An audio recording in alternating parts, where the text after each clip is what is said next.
Well, it's Sunday. It's really kind of cloudy outside. Not a great day. So it's a good day to work on the Walksnail system on this and see what happened to it. Boy, I sure do hate taking things apart. Screws just don't go back as tight as they were.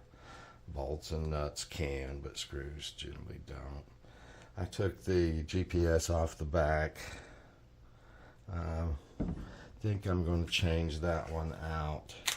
I've got a M10-5883 here. I think it's a straight up replacement for the little M8. I'm not sure what this one is. We'll see here in a few minutes.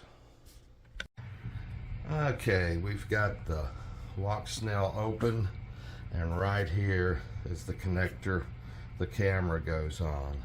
Now I've got another little camera here from the original Walksnail I had. I think they're compatible. I'm going to put it on it.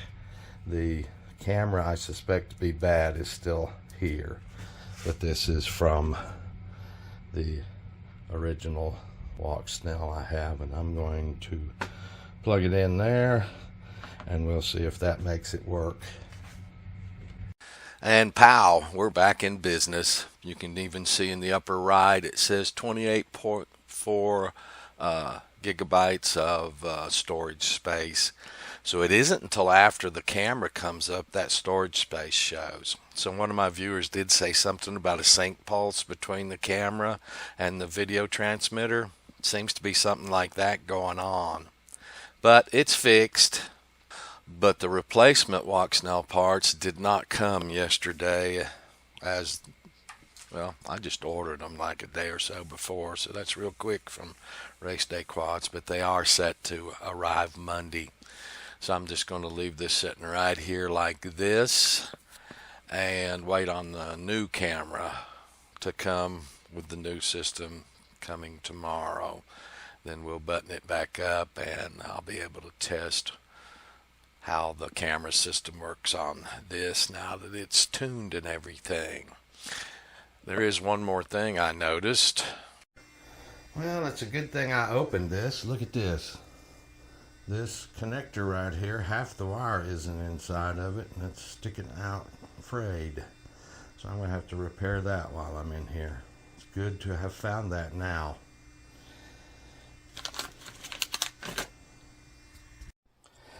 This is the GPS that came out of the Nazgul. It's a M8Q5883.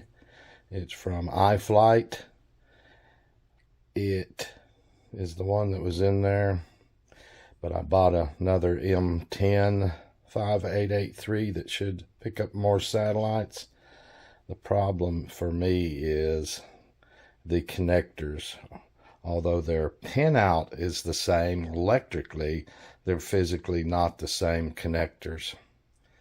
I'm not going to change the wiring on top of that flight controller. That's resoldering that really does damage. So I'm going to end up putting this one back in it. But this one was picking up like 18 satellites or so. I like 8 to fly with. If I've got twice that at 16, I'm never going to complain about that. I have to get out and fly it some more to see how many it might go as low as, but right now I'm not worried about it. So I was hoping this would give it more sats. That was one of the fix for this electrical problem in the back. So now, aside from waiting on the camera to arrive tomorrow to finish this fix, I do have to do something about this connector right here. Well, I took the back off the little camera, and it looks to me, perhaps, not sure, we'll find out here, that the connector in here just got pulled loose. This connector right here. Or I may have just pulled it loose. I'm going to try to put it back together, and we'll see. Yep, that's it. The connector in the camera basically pulled loose. That's not all that happened. I think the connector in the camera is damaged. Therefore, I'm not going to just put this back together and put it in there. This is such a job to get into that VTX in the back, camera in the front, etc., etc. I'll put the new camera on it, and I'll put this camera aside as a spare / camera for the system that's coming in tomorrow that might be put on the outside of an airplane where it's really easy to get to. Let me show you what I'm talking about real quick here. So let me see if I can keep this in focus. You'll notice little metal parts on this side of this connector are bent around, but they're bent around differently from the metal on this side of the connector. I just pulled it loose and it seemed to be connected fairly tightly, but I just don't trust it enough. I think this one or the other side here or both have been damaged, and I'm just not going to put it back in this platform where it's buried in so deeply. I'll use this on a rover or for a spare lens or something. Oops. Oh, I did take the dust cover off to test it.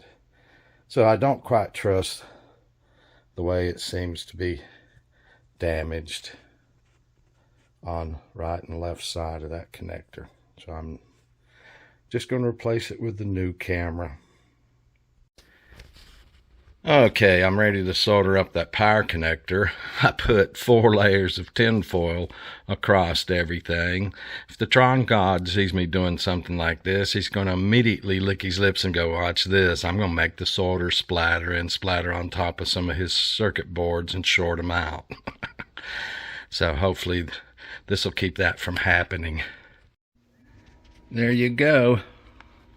There it is, soldered up nicely. Well, that problem's alleviated. But you see here, if I hadn't put this on, solder could have popped right down into my connector there, and solder could have splattered onto the top of the circuit board and caused mucho problems. I did put the connector back on the little camera, and I marked it as damaged with a little label and tape. I don't know about it. I'll use it as a bench camera or someplace where it's on the outside of a platform where it's easier to get to. I just really don't want to bury everything back down in this particular quad and have to ever open it up again. So I'm going to set this aside as damaged / bench, or could be an extra lens if something happens.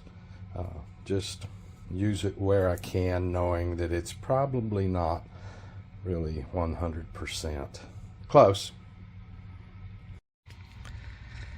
Okay, I can hear people getting mad and screaming traitor right now, but while I was in here, I went and soldered a remote ID, one of the DRI remote ID modules, to a UART on the flight controller. That's all I'm going to say about that. There you go. There's the RFID module on top of the Crossfire RC receiver. It's hooked to UART 1, TX1, RX1, ground, and 8 volts.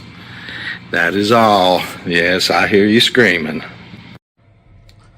A lot of drama tonight around these RFID modules from Drone Tag. Drone Tag DRIs. $49.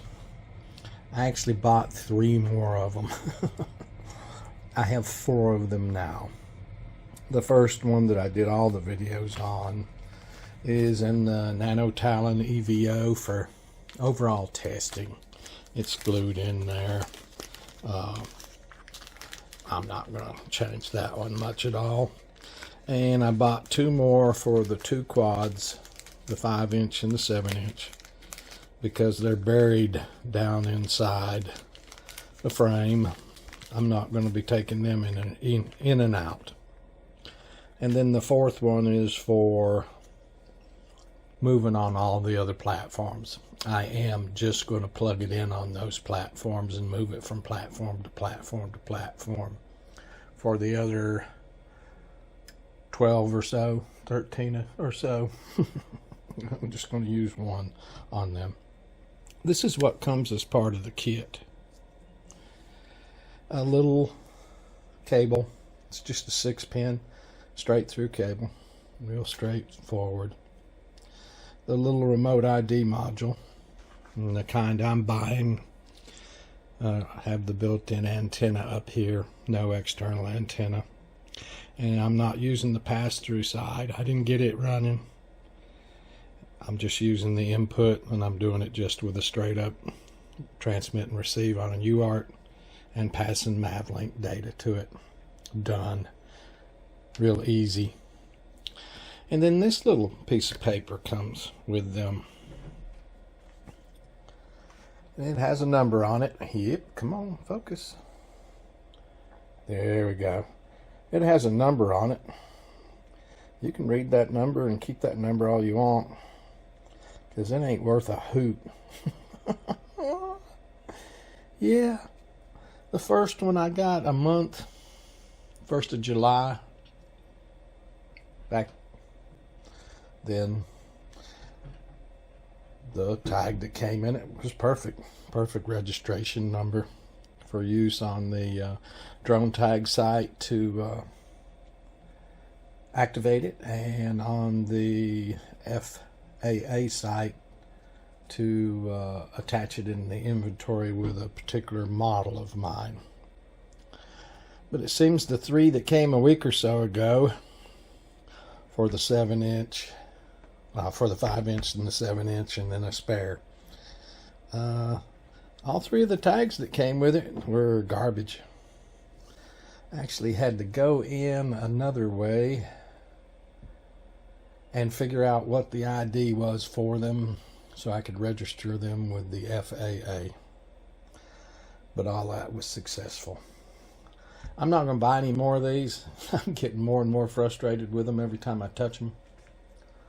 Like I say, I bought the first one. It's in the Nanotalent EVO. That's where all the testing in any shape, form, or fashion is sort of going to take place. The reason I say sort of is I am burying the second and third one in the frame of the 5-inch and the 7-inch. That's where a lot of the major testing will go on, because it's real easy to take them straight up in position hold, altitude hold mode, whatever. Take them straight up to 400 feet and see if you can still talk to them. Not as easy to do in an airplane, but I am going to leave the one kind of permanently in the Nanotalent, just because of the way I mounted it for testing in airplanes. And then the major testing will take place on one of the quads, because I can make a little automated program real quick that says go up to 400 feet, move 500 feet to the north, then come back down here and land to do testing. Testing in general is easier with a quad, just because the autonomous flights can be so specific. Easier than an airplane that has to have forward motion. Can't stop those, not while they're flying. So the little other 3 RFID modules I got, the tags that were in them for the number that they're broadcasting was totally wrong, which is just another complaint I have about the RFID bullshit. My biggest complaint, of course, is where the pilot is standing. Other than that, I don't really have a complaint with it, and in my position I can't afford to pay any fines or anything, so I'm going to go ahead and close out this video. Tomorrow the parts for the Walksnail will come, and I'll put those in and show you that it's fixed, and then we'll be able to fly a little flight real quick and see how it comes out of standby, and do a little short recording on the Walksnail, because I trust it to fly here at the house easily. I don't think it's going to go running off or anything anymore. It's pretty much proven itself. All right, guys, till tomorrow, have a good one, and thank you so much.